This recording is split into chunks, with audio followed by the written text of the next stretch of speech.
Welcome to Red Story. Please subscribe to the channel. New stories every day. I met my girlfriend, let's call her Rachel, in a very unusual and painful circumstance. It all began during Hurricane Katrina, when her entire house was swept away by that catastrophic storm, and her husband at the time tragically lost his life in the disaster. The news coverage around Hurricane Katrina was heartbreaking, and I remember feeling deep concern for all the victims' fates. Little did I know fate would have a very unexpected surprise in store for me. On an ordinary Sunday, I went to my church, unaware I was about to cross paths with someone who would change my life. Our church had become a refuge for several families displaced by the hurricane, and our pastor made an impassioned plea for members of the congregation to open their homes to those who needed temporary shelter. His message struck a chord with me, especially because I was almost never at home, thanks to a new demanding job as a doctor's assistant. The pastor pointed out that many of us in the congregation, myself included, were single or away from home, so often that our houses basically stood empty most of the time. I was 29, single, without much luck in the dating scene. I'd saved up enough to buy a spacious 3-bedroom, 2-bathroom house. Since I traveled a lot for work, I realized, why not offer some of that space to help a family in need? Doing a good deed, I thought, might also bring positive blessings back in my own life. Moved by the pastor's words, I volunteered. That same day, he introduced me to a 28-year-old widow named Rachel. She had lost her husband in the hurricane and was now raising 2 young daughters, Maya 5 and Lily 7, on her own. Seeing her exhausted face and listening to her daughter's quiet politeness moved me deeply. Suddenly, I knew letting them stay in my extra room was exactly the right thing to do. They settled in, and I made sure they had everything they needed: new bedroom furniture, some electronics for the kids, basic groceries. Admittedly, during the first week, I hardly saw them because I left for work so early and got back too late. But on the first morning after I returned from a 2-day business trip, I woke to a gentle knock on my bedroom door. The smell of scrambled eggs and bacon drifted in. Opening the door, I saw Rachel with a breakfast tray. She brought me coffee, eggs, and bacon. After long days of traveling, it felt like a tiny miracle. From then on, she insisted on preparing breakfast for me whenever I was around. Even more surprising, she'd help me tie my shoelaces as if it was the most natural thing in the world. Her daughters were equally sweet, calling me dad in a shy, respectful way. I fell in love with those kids instantly, playing games with them, occasionally helping Maya with her reading. They both took it upon themselves to do little chores, tidy the living room, fold laundry.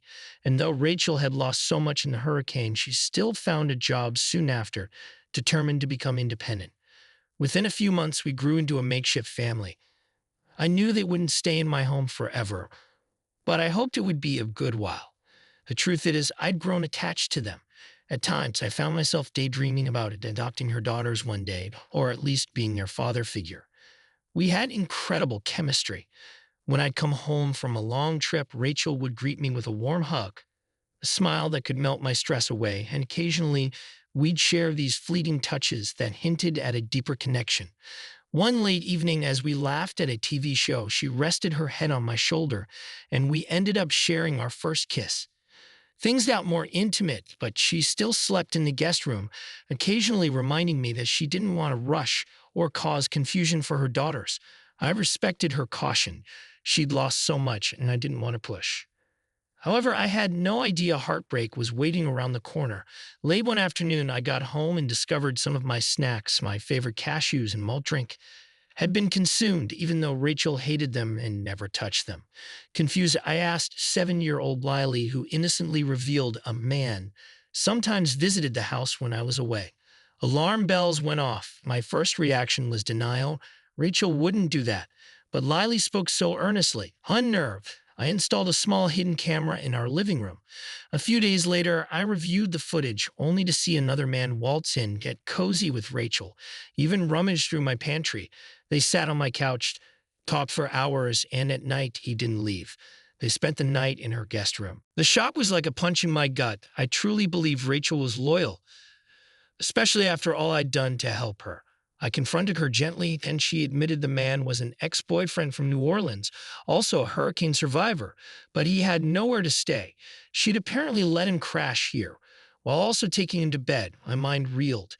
She had initially claimed her late husband's memory was sacred. Now it turned out there was no deceased husband at all. She confessed she lied about being widowed. She had actually been pregnant young, and the father of her children had left her. She craved the sympathy that a tragic widow story could bring, so she'd invented that entire hurricane tragedy. It was all a sham. I felt utter devastation realizing none of this was real. She had used me. After some time to process, I told her she had to leave my house, but her children, oh, those kids. I couldn't just throw them onto the street, so I rented a cheap apartment for them, ensuring her daughters had a roof over their heads. I told her plainly I was done, that her con was over. In the aftermath, I ended up seeking ways to remain in the girls' lives. They were innocent in all this. I discovered later that Rachel had even darker secrets.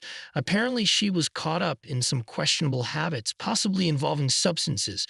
Fearful for the children's welfare, I contacted Child Protective Services and decided I'd attempt to adopt them.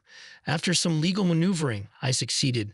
The children lived briefly in a shelter, but eventually I was granted the right to adopt them fully. It was bittersweet, but also one of the happiest decisions I've ever made. Now they're safe, and I love them dearly. Second story. I've also gone through another ordeal, separate from that saga. My wife, let's call her Emily, and I had been married for 17 years. We're both in our late 30s/early 40s, having known each other since high school. We share 3 daughters, Sophie, Grace, and Mia. Then suddenly, Emily disappeared, at least from our home, for 3 days. She packed a bag in tears, left, and stayed with her parents. No one would tell me exactly why she was gone. I was left alone, watching my daughters ask me daily, "Where's Mom?" I was desperate for answers, suspecting a crisis or maybe a personal trauma. After calling her parents repeatedly, they just urged me to be patient and said she was safe, but not knowing was driving me mad. Then I discovered the horrible truth.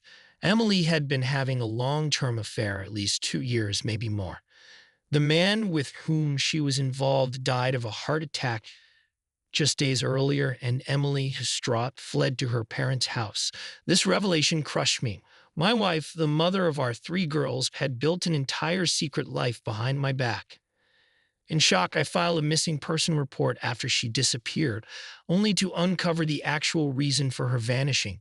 People told me I was right to call the police, that I had no other choice. But when we found out about the lover's death, everything made sense. She had run off in panic, unable to face me or the children. In the weeks that followed, I wrestled with intense emotions, betrayal, sadness, even sorrow for her lost lover, whom I'd never met. The daughters got partial truths at first. They only understood their mom had left, not why. Over time, Emily contacted them, apologizing, repeating that she didn't want a divorce and loved them, but she never apologized to me directly. Eventually, Emily returned, having spoken with my father-in-law. The tension at home was suffocating. She and I had an excruciating confrontation. Her silence and tears overshadowed any rational discussion. Day by day, more details emerged. Their affair had lasted 4 years. She used business trips, traffic jams, supposed visits to her parents, all to mask frequent rendezvous with her lover. She said she was bored, craved excitement, and found it with him. Meanwhile, I had no clue. As anger and heartbreak piled up, I insisted on divorce. She begged for counseling or a chance to explain, but each time she tried to talk, she offered half measures. The final blow came when she admitted falling in love with him, yet wanting to remain with me. Realizing the depth of her deception, I lost all trust. Our older daughters overheard screaming matches. I felt guilty for not protecting them from this drama, but the truth had to come out. She locked herself in our bedroom, crying for days. Our oldest daughter, furious, refused to talk to her mother. Meanwhile, I was numb. I'd spent half my life with Emily, only to find out she'd been living a double life. Over a tearful conversation in the car, the only place we could talk without the kids hearing, she tried to detail the affair timeline, claiming she ended it multiple times, but got pulled back in. She promised it was over for good, that she was willing to do anything to fix our marriage. But like many who discover such an affair, I just felt it was too little too late. We're still in the process of divorcing. The mandatory waiting period in our state is 90 days, during which we cohabit uncomfortably. She wants to stay in the house with the kids, and legally I can't force her to leave. So we inhabit separate rooms, barely speaking except about the girls' needs. Some nights I break down crying. Some nights she tries to approach me. I push her away. Meanwhile, the kids sense the tension. They asked if we'll reconcile or if she'll vanish again. I try to reassure them we'll always love them no matter what.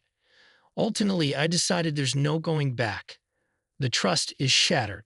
She acknowledges this but won't stop pushing for another chance.